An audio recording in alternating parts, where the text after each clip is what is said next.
Assalamualaikum warahmatullahi wabarakatuh. Perkenalkan, saya Korina Mumtaza Isnaini, yang 22 22 11 10 10 73 dari PSPA Universitas Jember, Angkatan 17. Pada kesempatan ini, saya akan mempresentasikan hasil ringkasan dari kuliah tamu bisnis kefarmasian tentang PT Asimas. Profil PT Asimas. Asimas adalah perusahaan yang bergerak di bidang makanan, obat tradisional atau herbal, dan kosmetika yang telah mendapatkan izin dan sertifikasi dari Kementerian Kesehatan dan Badan Pengawas Obat dan Makanan. Seluruh produksi telah menerapkan sistem produksi bertahap dan kontrol dan didukung dengan peralatan modern serta sumber manusia yang terlatih, kompeten, dan terampil di bidangnya. Fasilitas, sarana, dan manajemen dari produksi PT Asimas telah memenuhi standar dari ISO 9001-2008 HACP, karena CPOTB di luar negeri tidak diakui, biasanya memakai GMP dan ISO. Berikut ini merupakan dokumen legalitas dari PT Asimas yang meliputi sertifikat CPOTB, ISO, dan HACCP, serta izin IOT dan IQOS. Untuk sediaan yang diproduksi oleh PT Asimas adalah suplemen, pangan fungsional, dan kosmetik. Untuk suplemen atau obat herbal terdiri kapsul, yakni ekstrak powder dan formulasinya, kapsul yang terdiri juga dari ekstrak powder dan formulasinya, serta saset yang terdiri dari powder dan liquid. Sementara untuk pangan fungsional terdiri dari teh celup, powder, ataupun sirup. Untuk kosmetik, PT Asimas memproduksi krim, lotion, dan serum. Tantangan yang dihadapi yakni yang pertama, banyaknya produk ilegal yang dipasarkan karena belum adanya izin atau produk tersebut merupakan produk palsu. Yang kedua, tahapan panjang dalam scale up produk dan perizinan. Dan yang ketiga, edukasi yang kurang ilmiah atau minimnya klinis pada pengembangan produk jamu, herbal, atau pangan fungsional. Contohnya, banyak yang mengklaim bahwa obat sapu jagat semua bisa dengan obat ini yang merupakan tantangan juga. Yang keempat, banyak sekali penelitian di kampus yang belum dikembangkan menjadi produk. Contohnya dari skripsi kita sendiri yang belum digunakan dan dimanfaatkan bagi masyarakat.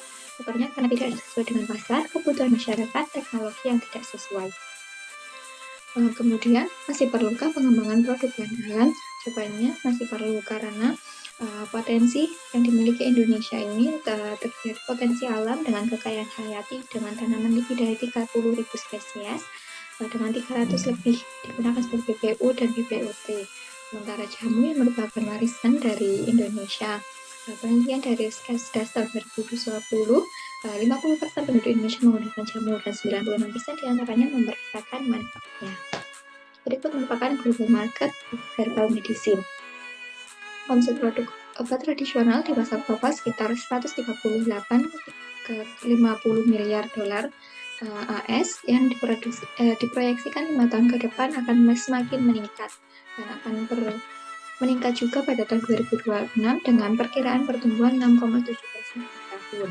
Di negara berkembang dan negara maju, sebagian besar masyarakatnya terus menggunakan obat tradisional dengan peningkatan dari 2020 sampai 2028 semakin meningkat tajam.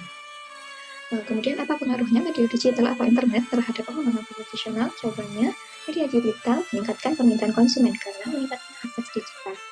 Pengembangan bahan alam dapat dikembangkan menjadi beraneka ragam produk pangan fungsional, ekstrak bahan alam, sediaan herbal, kosmetik, dan suplemen kesehatan.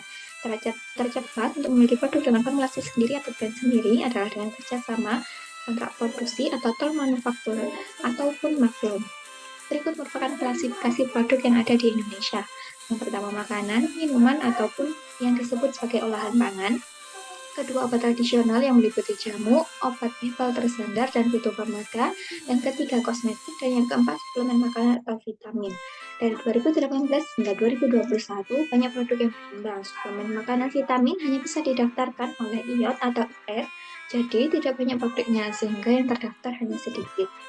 Kemudian, berikut ini merupakan definisi jamu dan tingkatannya. Jamu adalah obat tradisional yang dibuat di Indonesia.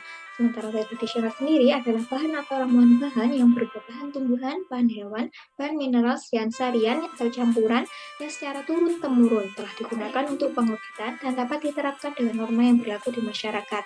Sementara obat herbal terstandar adalah produk yang mengandung bahan atau ramuan bahan yang dapat digunakan secara turun-temurun untuk pengobatan. Namun sudah terbukti keamanannya dan khasiatannya. Untuk fitofarmaka ini sama dengan obat herbal terstandar, namun sudah teruji hasilnya secara ilmiah dan uji praklinik serta uji klinik. Bahan bakunya juga telah distandarisasi. Untuk ketentuan nomor izin edar, untuk jamu, jika diawali dengan TR artinya tradisional lokal. Jika diawali dengan TI maka disebut sebagai tradisional impor. Untuk OHT, jika diawali dengan HT adalah OHT lokal. Dan untuk fitofarmaka diawali dengan FF, yang berarti fitofarmaka lokal. Untuk suplemen terdapat dua, yakni diawali dengan SD, yang berarti suplemen lokal, dan SI, suplemen impor. Untuk makanan juga terdapat dua nomor izin edar, yakni diawali dengan MD untuk makanan lokal dan MI untuk makanan impor. Sementara kosmetika diawali dengan NA. Nomor izin edar ini dapat dicek melalui website resmi BPOM dan aplikasi smartphone yang dapat diunduh di Play Store. Regulasi produk di Indonesia. Segala produk obat dan makanan harus terdaftar dan lolos uji oleh BPOM yang meliputi uji mutu, khasiat, dan keamanan. Setelah diuji dan dievaluasi, nanti akan mendapatkan produk dengan nomor izin edar. Regulasi di bidang registrasi obat tradisional berdasarkan Undang-Undang Nomor 36 Tahun 2009 tentang Kesehatan, Permenkes Nomor 7 Tahun 2012 tentang registrasi obat tradisional, dan peraturan-peraturan mengikat hingga peraturan BPOM Nomor 27 hingga tahun 2018. Berdasarkan peraturan Kepala BPOM, tahapan registrasi adalah pra-registrasi yang meliputi kategori timeline untuk registrasi PNBP, kemudian dilanjutkan dengan registrasi yakni pre-market evaluasi. Di sini berisi dokumen-dokumen yakni dokumen administrasi, data safety dan efficacy, dokumen quality dan labeling. Kemudian untuk evaluasi ini akan keputusan mengenai penolakan tambah data ataupun persetujuan. Tahapan kunci dalam hilirisasi produk herbal yang pertama, preformulasi untuk menentukan dosisnya, efektivitasnya, apakah sesuai dengan klaim yang dilaporkan pada BPOM. Yang kedua, formulasi. Setelah bertemu dengan dosis yang sesuai, maka ditentukan formulasi bahan yang sesuai, kemudian disesuaikan dengan riset pasar juga. Kemudian yang ketiga, desain dan uji stabilitas. Untuk kemasannya bagaimana, botol kaca ataupun PET atau HDPE. Yang keempat, validasi proses. Kemudian yang kelima, registrasi di Balai POM atau Badan POM. Kemudian untuk persyaratan izin edar, yang pertama pra-registrasi, ini menyiapkan master formula, surat perizinan kerjasama kontrak atau diskusi atau pengemas sudah ada, dan surat penunjukan atau produk impor. Untuk registrasi, yang perlu disiapkan adalah sertifikat analisis bahan baku dan kemasan, sertifikat analisis produk jadi, cara pembuatan produk, protokol dan hasil uji stabilitas, rancangan produk kemasan, hasil pra-registrasi. Dan persyaratan mutu produk jadi yang dibesarkan meliputi parameter pemberian, keseragaman bobot dan volume, kadar air, uji waktu hancur, uji pH, pada jenis kadar alkohol, uji cemaran mikroba, logam berat, dan cemaran lainnya. Untuk parameter ini tidak digunakan pada semua sediaan kecuali untuk uji cemaran mikroba dan uji logam berat serta uji cemaran lainnya. Hal ini berdasarkan Perkap POM nomor 12 tahun 2014 mengenai persyaratan mutu obat tradisional. Berikut ini merupakan contoh beberapa produk obat tradisional Lauris, yakni minyak kelapa dengan komposisi oleh 100% untuk membantu merawat rambut dan membantu penyembuhan luka bakar, hingga cairan obat dalam atau serbuk obat dalam yang terdiri dari temulawak ataupun jahe merah. Regulasi obat tradisional komposisi tunggal. Bahan-bahan yang termasuk dalam kategori obat tradisional dan suplemen kesehatan komposisi tertentu dapat dilihat dari surat edaran nomor HK 0202424111110152 tanggal 25 November tahun 2019.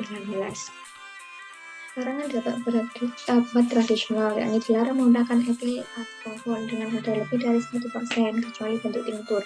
Kemudian bahan kimia, hasil isolasi atau sintesis pengisian obat, hal lainnya berdasarkan pertimbangan kesehatan dapat membahayakan kesehatan atau menggunakan tumbuhan atau hewan yang dilindungi. Untuk sediaan yang dilarang adalah intravagina, tetes mata, injeksi, dan khusus untuk tradisional yakni supo kecuali untuk wajir. Sementara isolat yang dilarang adalah isolat vicosianin atau spirulina, panetol atau oleum phenylephyll atau minyak telon, pineol, bahan aktif sintetis yang bersifat iritan. Yang digunakan ini berdasarkan peraturan dari Kemenkes RI hingga surat edaran nomor 1740 tahun 2016 merupakan bahan yang dilarang digunakan dalam obat tradisional. Ada ephedra, datuna, Pineal ternata, Sila sinensis, dan banyak sebagainya. Ketentuan umum pendaftaran pangan olahan. Setiap pangan olahan, baik diproduksi dalam atau luar negeri, yang diimpor untuk diperdagangkan dalam kemasan eceran, wajib memiliki izin edar dari Kepala BPOM, kecuali pangan olahan yang diproduksi oleh industri rumah tangga, mempunyai masa simpan kurang dari 7 hari, diimpor dalam jumlah kecil untuk keperluan sampel pendaftaran produk, penelitian, atau konsumsi sendiri, digunakan untuk bahan baku, dan tidak dijual secara langsung kepada konsumen akhir. Contoh pengembangan produk hasil riset Asimas adalah Diabetkol, yang merupakan penelitian dari Profesor Sukardiman. Yang Diabetkol sendiri merupakan kapsul dari tanaman herbal yang mengandung ekstrak kulit buah manggis, ekstrak daun kumis kucing. Kemudian ada Mediti yang merupakan riset dari Profesor Joko Agus. Mediti sendiri merupakan serbuk saset yang dikonsumsi sebagai air hangat dengan bahan dasar tumbuhan tanaman teh hijau. Jenis produk alam yang dengan prospek bagus, untuk contoh produknya adalah produk yang bersifat unik, baik dari segi kemasan atau produknya, bentuk sedianya modern dan efisien, dan formulasinya teruji dengan segmentasi umum atau pada kalangan tertentu. Pengaruh dunia digital, rata-rata penduduk Indonesia memiliki lebih dari satu handphone atau smartphone. Hal ini dapat dimanfaatkan sebagai media promosi melalui YouTube, Instagram, atau Google Ads. Blue Ocean Strategy, yakni terkait hilangkan dan kurangi faktor apa saja yang dapat dihilangkan dan tingkatkan serta ciptakan faktor apa saja yang perlu ditingkatkan. Blue Ocean Strategy adalah membidik pasar potensial, bukan pasar sleeping, namun membuat kriteria baru yang belum pernah dilakukan oleh kompetitor lain. Pengembangan bisnis obat bahan alam tidak hanya berfokus pada hasil, namun juga perlu studi pasar terkait produk. Tugasnya, prinsip Blue Ocean Strategy adalah kurangi dan hilangkan apa yang kurang penting, serta lebihkan dan ciptakan apa yang diinginkan target pasar. Tantangan perencanaan hilirisasi produk.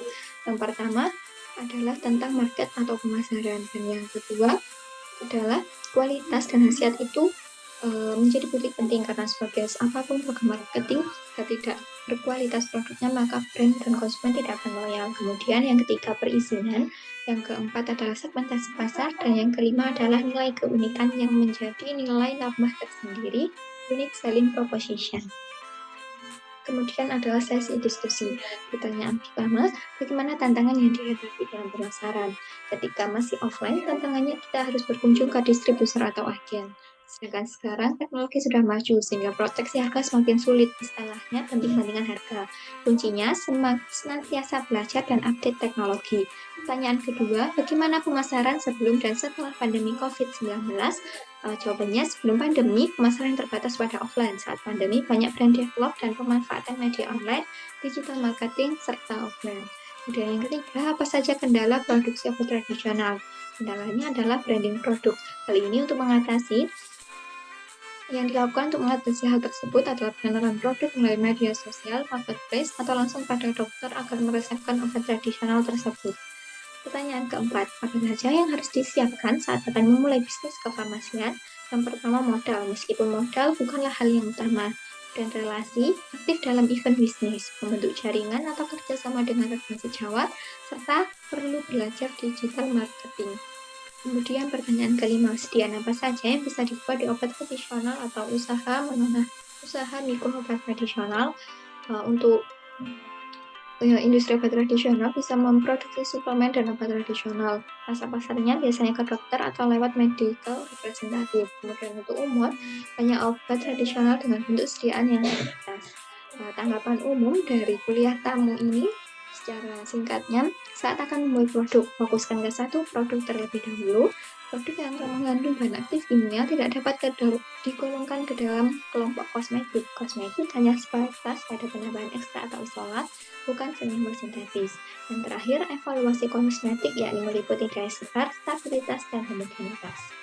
Sekian pemaparan hasil ringkasan kuliah tamu bisnis kefarmasian dari PT Asimas. Terima kasih.